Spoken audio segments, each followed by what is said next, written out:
ধরে কর আমার প্রাণের বাবাজি, খেয়াল করেন মানবী। এই জন্য আল্লাহ বলেছেন তাদেরকে বলো তারা ধর্ম যেন তারা পালন করে। আপনারটা আপনি পালন করেন, একত্রে পালন করা যাবে না। কারণ আমার আল্লাহর মনোনীত ধর্ম হলো ইসলাম ধর্ম। মূর্তি পূজার কি কুদার ধর্ম আর ইসলাম ধর্ম এক হতে পারে না, এক হতে পারে।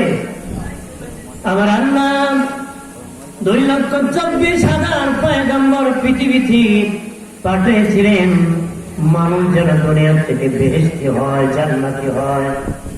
যত নবী রাসূল পাঠিয়েছিলেন আমার আল্লাহ একটা মূলনীতি আছে, কোন গুনাহগারকে আমি নবী বানাই না, কোন গুনাহগারকে আমি নবী বানাই না। যিনি নবী হবেন তিনি গুনাহগার হবেন না, যিনি গুনাহগার হবেন তিনি নবী হবেন না। যিনি গুনাহগার তিনি নবী হবে না, যিনি নবী তিনি গুনাহগার হবেন না। আল্লাহ কোন গুনাহগারকে নবী বানান না। যত নবী রাসূল পৃথিবীতে এসেছেন সব নবী নিষ্পাপ, আজীবন নিষ্পাপ। সুবহানাল্লাহ। আজীবন কি নিষ্পাপ, তাদের জীবনে কোনো গুনাহ করেন নাই। গুনাহ করলে নবী হবে না। আল্লাহ তো কোনো গুনাহগারকে আমি নবী বানাই না।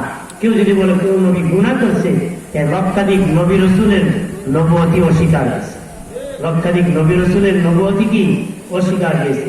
মোট কথা হলো সব নবী আজীবন নিষ্পাপ, আজীবন কি নিষ্পাপ। অনেকে বলতে পারেন আদম নবী জান্নাতে ভুল করেছিলেন, অনেকে বলে গুনাহ করেছিলেন। কয় না, আদম নবী জান্নাতে গুনাহ করেন নাই বাবাজি। জান্নাত এমন একটা জায়গা এখানে গুনাহ সওয়াবের সাথে সম্পর্ক নাই। জান্নাত এমন একটি জায়গা যেখানে গুনাহ সওয়াবের সাথে কোনো সম্পর্ক নাই। সারা জীবন সেজদায় বললো একটা নেকি হবে না, অর্থাৎ সওয়াব আর গুনাহর সাথে কোনো সম্পর্ক নাই। দুনিয়ায় হলো গুনাহ সওয়াবের সম্পর্ক। আদম নবী জান্নাতে ভুল করেছেন, এটা সওয়াব আর গুনাহর সাথে কোনো সম্পর্ক নাই।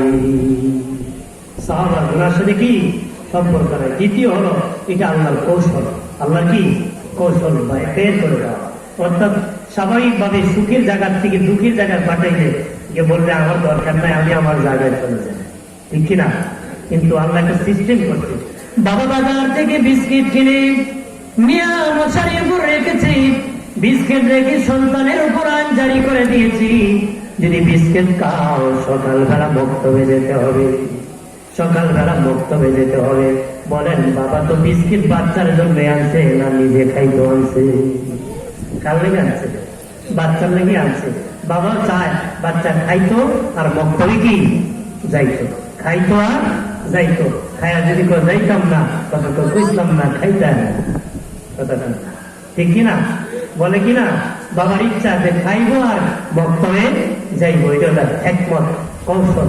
আল্লাহ একমত করে আদম নবী আর মা হাওয়ারে জান্নাত থেকে বের করে দিচ্ছে, জান্নাত থেকে কি বের করে দিচ্ছে যেন বুঝতে না পারে আল্লাহ আমার ভালো লাগে না, আমার জায়গা আমার বুঝতে। কান্নাই করছে, করতে করতে 350 বছর কান্না করেছি, 350 বছর কান্না করেছি। 350 বছর পরে আদম নবীকে আল্লাহ ফেলেছেন শ্রীলঙ্কায়, মা হাওয়ারের জেদ্দায়। মহিলা মানুষ বেশি দূর পালায় নাই, কাছাকাছি পালাইছে। আর বাবা আদমকে শ্রীলঙ্কায় পালাইছে। 350 বছর পরে দুজনের মিলন মেলা হয়েছে আরাফার মাঠে। একজন আরেকজনকে দেখিয়া জড়ায় ধরিয়া কান্নায় ভেঙে পড়েছি, আল্লাহর কাছে মোনাজাত করেছে, আল্লাহ আল্লাহ গো জান্নাতে যখন আমি ছিলাম আপনার নামের পাশে আরেকজন নবীর নাম দেখেছিলাম, ওই নবীর উসিলা নিয়ে দোয়া করতেছি, তওবা করতেছি, আমার দোয়া মোনাজাত তুমি কবুল করো। আল্লাহ আদম তুমি যদি 350 বছর আগে দোয়া করতাম আমি কবুল করে নিতাম। আজকে আমার রাহমাতাল লিল আলামিনের নাম নিয়ে দোয়া করেছো, আমি তোমার তওবা কবুল করেছি, দোয়া কবুল করেছি। এতদিন ছিলে তুমি আব্দুল্লাহ, এখন তোমারে বানাই দিলাম নবিউল্লাহ। এতদিন ছিলে তুমি আমার বান্দা, নবী ছিলে না রে, এখন তোমারে আমি আল্লাহ তওবা করার কারণে, দোয়া করার কারণে, আমার হাবিবের উসিলা দেওয়ার কারণে তোমারে আমি নবুয়ত দিয়ে দিলাম, নবী বানায় দিলাম। সুবহানাল্লাহ বলেন না? তাহলে ওনার ভুলটা বাবা প্রমোশন আনছে, আমাদের ভুল ডিমোশন, ঠিক কি না? ভুলের পিছনে নবীরা এমন ভুল করতেন যে ভুলে তাদের প্রমোশন হতো।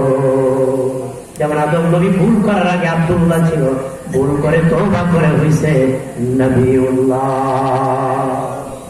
ভুল করে তওবা করে উনি নবী হইছে, এর আগে ছিল আব্দুল্লাহ। ওরা এমন ভুল করতেন, যেমন মনে করেন এশারের নামাজে ইমাম সব ইমামতি করতেছি, 2 রাকাত করে বসবে, না বসে দাঁড়ায় গেছে, মুসল্লিরা কি করবে? আল্লাহু আকবার বলে বসাবে।